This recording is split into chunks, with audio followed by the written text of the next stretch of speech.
Mental toughness is a lot about making distinctions between words, between thoughts, between cognitions, whatever you want to call it, and breaking them down and saying, are we sure we're right about this? Because there's only a razor's edge difference, in my opinion, in thinking between the middle class and the world class. And this razor's edge is in a lot of different thought processes, but it's just a little razor's edge. That's it. These superstars are not any smarter, better, faster, stronger, better looking than any of us. They're not. They're just, it's a razor's edge in thinking, so we want to be very careful the way we make distinctions between words and thoughts and philosophies and phrases.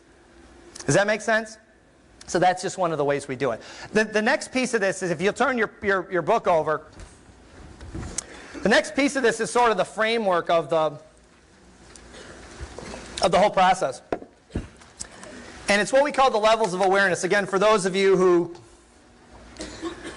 read the book, you know a little bit about this. And so this is sort of the framework of the whole thing. So I want to make sure you guys catch this. Okay, make sure you really lock into this, because we're going to reference this. For those of you that are going to go on the coaching program Mike was talking about for the next 6 months from now, we're going to bump it. Mike wants us to bump it right up to the national convention, and we're going to do some amazing things together. We're going to talk about this a lot, okay? And so if you come with us there, you're going to need to know this. You're going to need to know it anyway for today. We've broken down levels of awareness, conscious awareness, or thinking awareness, you might say, into 5 categories. Now, for you philosophers out there, you're saying to yourself, there's a million levels of consciousness. Of course there are. We're just taking it to the street. This is not, we don't want to philosophize too much in this program. We do a little, but we try to say, you know, that's all really wonderful, but how can I make money? How can I recruit more people? How can I put 100 people in my meetings a month with this info? Give me something I can use, right? All the philosophy is fantastic. How can we use it on the street to make money? That's what this is about. Mental toughness is very results-oriented. So I broke it down to 5 levels that I sort of observed over the years. Lowest level of thinking, we call the poverty class. Now, keep in mind, these are not socioeconomic terms. I mean, they are, but that's not what we're referring to. Socioeconomics, just so you know, I'm not talking about money or socioeconomics in any way, although, that being said, all of us know that money does tend to follow thinking in a very big way. But that's not what we're talking about, just so you know. We just borrowed the terms from socioeconomics. Lowest level poverty class. When we interviewed the poverty class, this is 5% of the population approximately, we interviewed them, we said, we want to know, they believe a lot of different things, and that's the reason they are where they are, for the most part, in general. But we want to know overall, what's the mantra of the poverty class? Unfortunately, what we came up with over the years is life sucks, and then you die. It's kind of funny, it's kind of sad at the same time, and that's why we probably have 3 and 4 generations of welfare recipients and that kind of thing. Hey, some people have just got a hard time and doesn't relate to them, but most of all, I think it probably follows thinking, unfortunately. Not something any of us probably have to deal with, luckily, so we won't spend a lot of time talking about that. Next level, working class thinking, working class consciousness. About 10% of the population, approximately. Working class consciousness. What is the mantra of the working class? Survival. Survival. Got to survive, man. The world is this is what they say.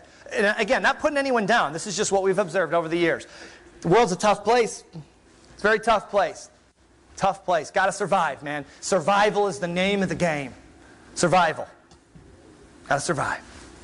That's it.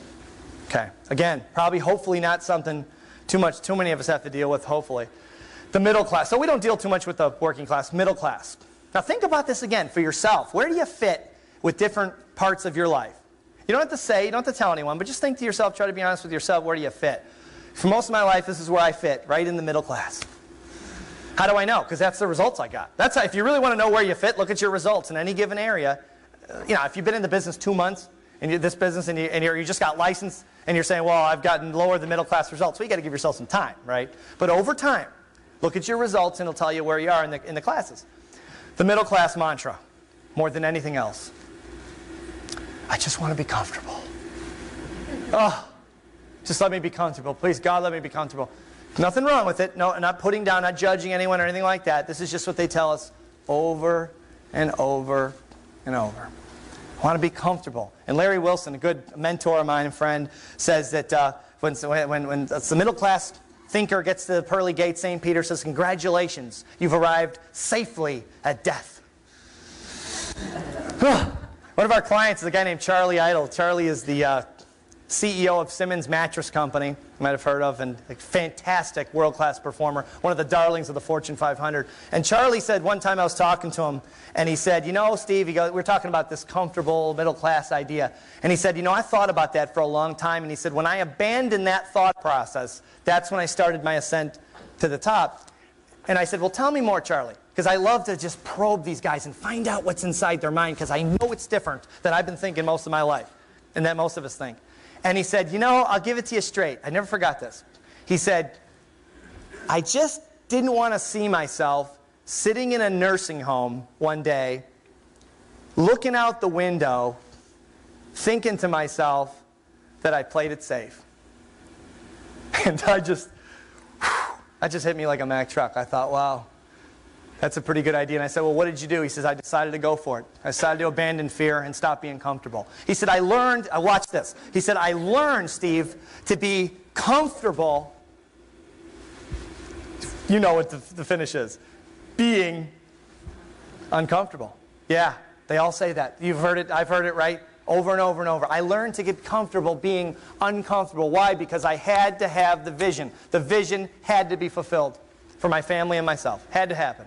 Wasn't taking no for an answer. And if it wasn't going to happen, there are no guarantees, and I ended up looking out the window at the nursing home, and I had a few bad breaks, and it just didn't happen, at least I could look out the window and say, you know, I didn't make it, baby, but I went for it.